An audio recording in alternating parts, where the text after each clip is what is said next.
الحمدللہ بارہ کی بھی تلاوت آج مکمل ہو گئی۔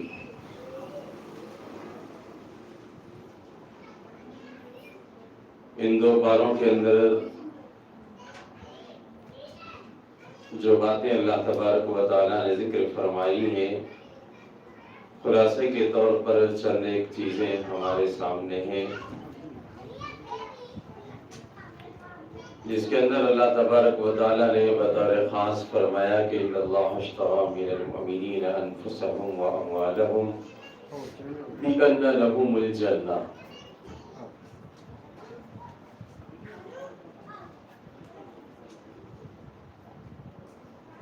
اللہ تعالیٰ نے ہم کو پیدا فرمایا، وہی ہماری جان اور مال کا مالک ہے۔ وہ جب چاہتا ہے ہماری زندگی کا خاتمہ کر سکتا ہے، وہ جب چاہتا ہے مالدار کے پاس سے مال کو چھین سکتا ہے، وہ اپنی مرضی کا مالک ہے۔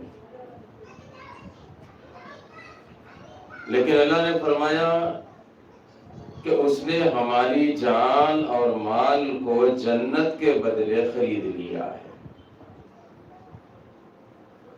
ان اللہ اشتری من المؤمنین انفسهم واموالهم۔ بلا شبہ اللہ تبارک و تعالیٰ نے ایمان والوں کی جان کو اور ان کے مال کو خرید لیا ہے جنت کے بدلے میں۔ لہذا اب جو بھی مومن جان و مال کو اللہ کی مرضی کے مطابق استعمال کرے گا اور ضرورت پڑنے پر انہیں راہ خدا میں قربان کرے گا، تو اللہ تعالیٰ اس کو اعلیٰ ترین جنت میں داخل کریں گے۔ بے شمار نعمتیں اللہ تعالیٰ اس کو عطا فرمائیں گے۔ چونکہ جان دی ہوئی اسی کی ہے، حق تو یہ ہے کہ حق ادا نہیں ہوا۔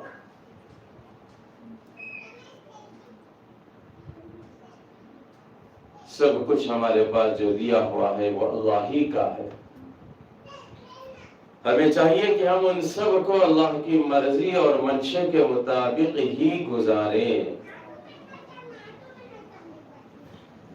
مال کو ہم اپنی مرضی اور منشا سے استعمال نہیں کر سکتے، اپنی زندگی کو ہم اپنی مرضی اور منشا سے استعمال نہیں کر سکتے۔ اللہ تعالیٰ نے مال کو جہاں خرچ کرنے کا حکم دیا بس وہیں خرچ کریں، اور جہاں خرچ کرنے سے اللہ نے منع کیا اسی تمام جگہوں سے بچ جائیں۔ جان کو اللہ تعالیٰ نے جن چیزوں میں کھپانے اور لگانے کا حکم دیا وہیں پر ایسی چیزوں کو استعمال کریں، اور جن چیزوں پر، جن مقامات پر اپنی زندگی اور اپنی جان کو لگانے سے اللہ نے منع کیا وہاں رک جائیں، کیونکہ اب یہ جان اور یہ مال ہمارا نہیں ہے، بلکہ جنت کے بدلے میں اللہ تعالیٰ نے ہم سے لے لیا۔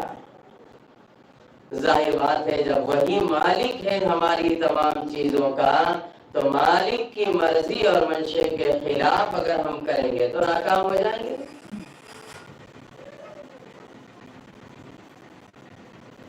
کسی دکان میں آدمی کام کرتا ہوں، نوکری کرتا ہوں، ملازمت کرتا ہوں، دکان کا مالک جیسا بولے گا ویسے ہی سننا پڑے گا۔ اس کی مرضی کے خلاف اگر کرے گا تو وہ دکان سے نکال دے گا، نوکری سے اور ملازمت سے بھگا دے گا۔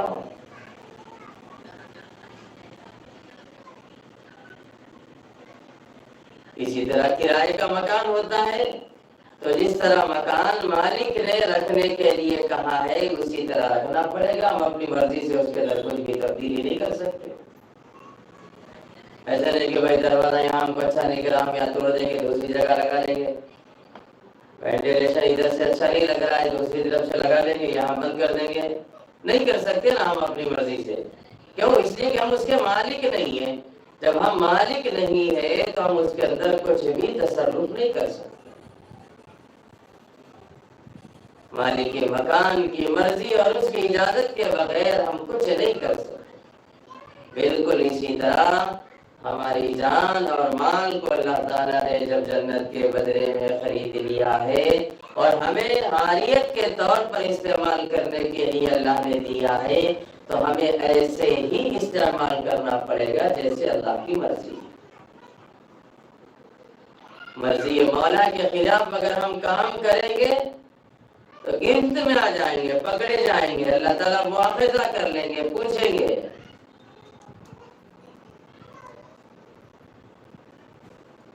اللہ سے ہم نے وعدہ کر لیا ہے کہ ہم جان کو بھی اور مال کو بھی آپ کے کہنے کے مطابق استعمال کریں گے۔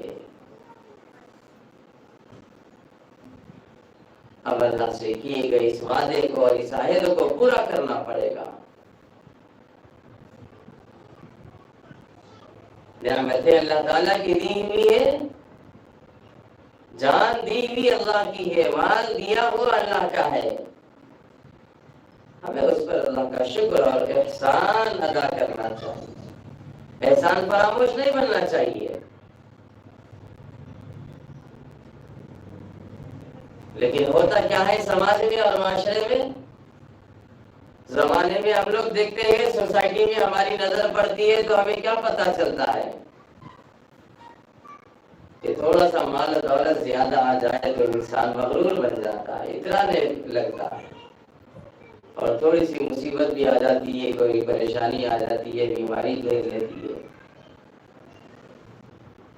تو انسان ناشکرا بن جاتا ہے، احسان فراموش بن جاتا ہے، معمولی سی مصیبت سے گھبرا جاتا ہے اور بے صبری کرنے لگتا ہے، اور اللہ تعالیٰ کی ذات سے شکوے اور شکایتیں کرنے لگتا ہے، اور جب ذرا سی راحت اور نعمت ملتی ہے تو اترانے لگتا ہے۔ اذا مسه الشر جزوعا واذا مسه الخير منوعا۔ اپنے حقیقی احسان کرنے والے کو بھول جاتا ہے انسان، اور یہ سمجھتا ہے کہ یہ میری محنت کی کمائی ہے، میرے کاروبار کا نتیجہ ہے، میں نے اپنے دماغ سے، میں نے اپنے ذہن سے اپنے کاروبار کو بڑھایا، اتنا مال کمایا۔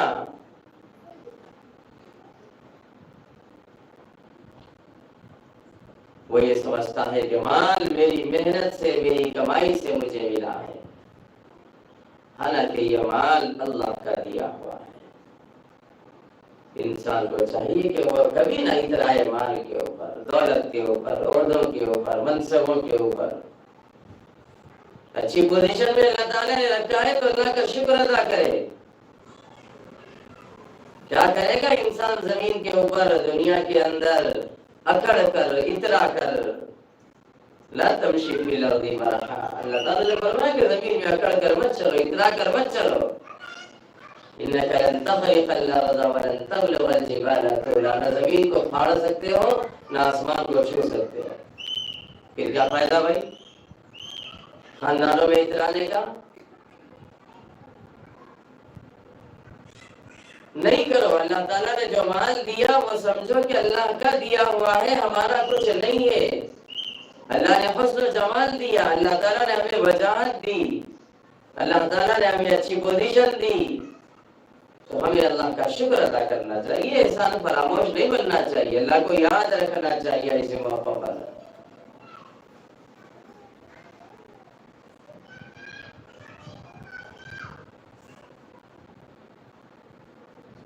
جو لوگ دنیا کے اندر اترانے لگتے ہیں، فخر و مباحات اور غرور میں مبتلا ہو جاتے ہیں، کل قیامت کے دن ان سے مال کا، دولت کا، جان کا حساب لیا جائے گا، تو اس وقت وہ شرمندگی کا اظہار کریں گے اللہ کے سامنے، لیکن اس وقت شرمندگی کے اظہار سے کچھ بھی حاصل ہونے والا نہیں۔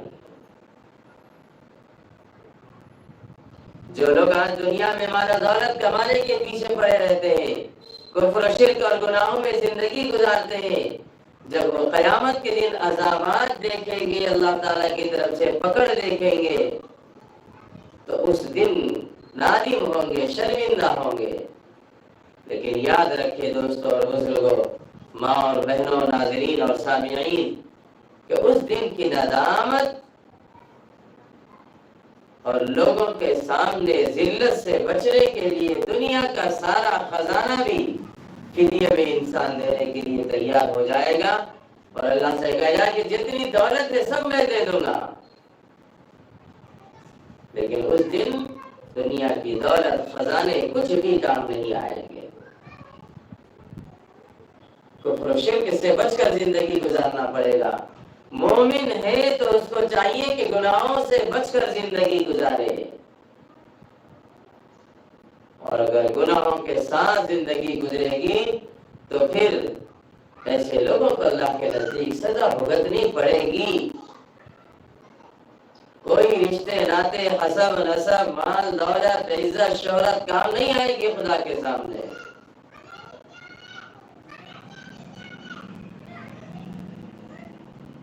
خود نبی کریم صلی اللہ علیہ وسلم نے فرمایا اپنی بیٹی سے کہ بیٹے، فاطمہ بنت محمد، تم محمد کی بیٹی ہو، اس لیے اللہ تعالیٰ تمہیں چھوڑ دیں گے اور بخش دیں گے، ایسا نہیں ہوگا۔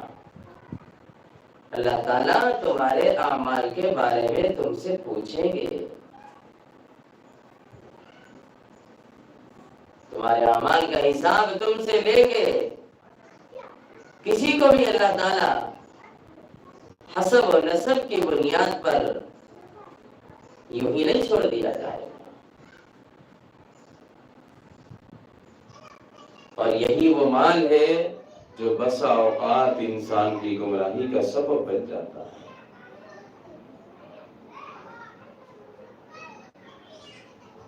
حضرت موسیٰ علیہ السلام فرعون کے ایمان سے مایوس ہو گئے، اور وحی کے ذریعے ان کو معلوم ہو گیا کہ اب ان میں کسی طرح کی خیر باقی نہیں رہی، تو اس کے لیے بد دعا کرتے ہوئے کہا کہ اے ہمارے رب، آپ نے فرعون اور اس کے سرداروں کو مال و دولت عطا فرمایا ہے، اے ہمارے پروردگار، اس کا نتیجہ یہ ہو رہا ہے کہ وہ لوگوں کو آپ کے راستے سے بھٹکا رہا ہے۔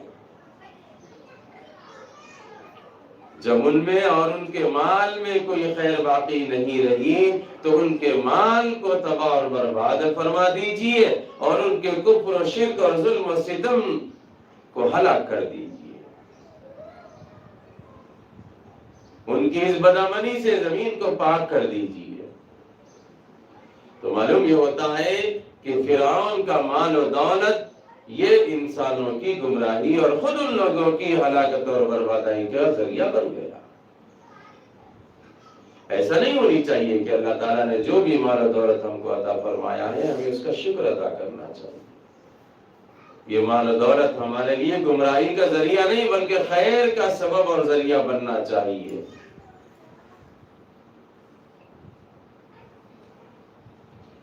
خیر کے کاموں میں مال کو خرچ کرنا اور اللہ تعالیٰ کا شکر ادا کرنا ضروری ہے۔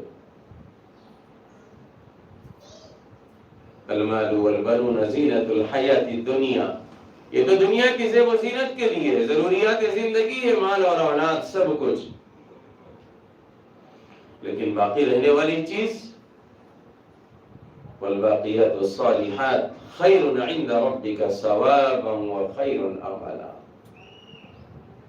امید لگانے کی چیز، باقی رہنے والی چیز وہ اعمال صالحہ ہیں۔ جب تک میری اور آپ کی زندگی کے اندر نیک اعمال، بھلے اعمال اور اعمال صالحہ نہیں ہوں گے، اس وقت تک ہم کامیابی سے ہم کنار نہیں ہو سکتے۔ یہ پیغام دیا جا رہا ہے قرآن مجید کی آیتوں کے اندر، اس لیے ماؤں بہنوں سمجھے، ہم اپنی زندگی کو غنیمت سمجھے، مال و دولت کو غنیمت سمجھے، جو کچھ بھی وقت فرصت مل رہا ہے اس کو غنیمت سمجھے، اللہ کی نافرمانیوں میں ان چیزوں کو نہ لگائیں، طاعات میں، خیر کے کاموں میں، بھلائی کے کاموں میں، اچھائی کے کاموں میں ہمیں اپنی عمر کو لگانا چاہیے، اپنے مال کو لگانا چاہیے۔ اللہ پاک ہم سب کو توفیق فہم و عمل نصیب فرمائے، ہر قسم کے شرور و فتن سے اللہ پاک ہماری اور امت مسلمہ کی حفاظت فرمائے۔ ہر خیر ہمارا مقدر فرمائے۔ اللہ پاک ہر قسم کے غرور سے، گھمنڈ سے اور اترانے سے ہماری اور ہماری نسلوں کی حفاظت فرمائے۔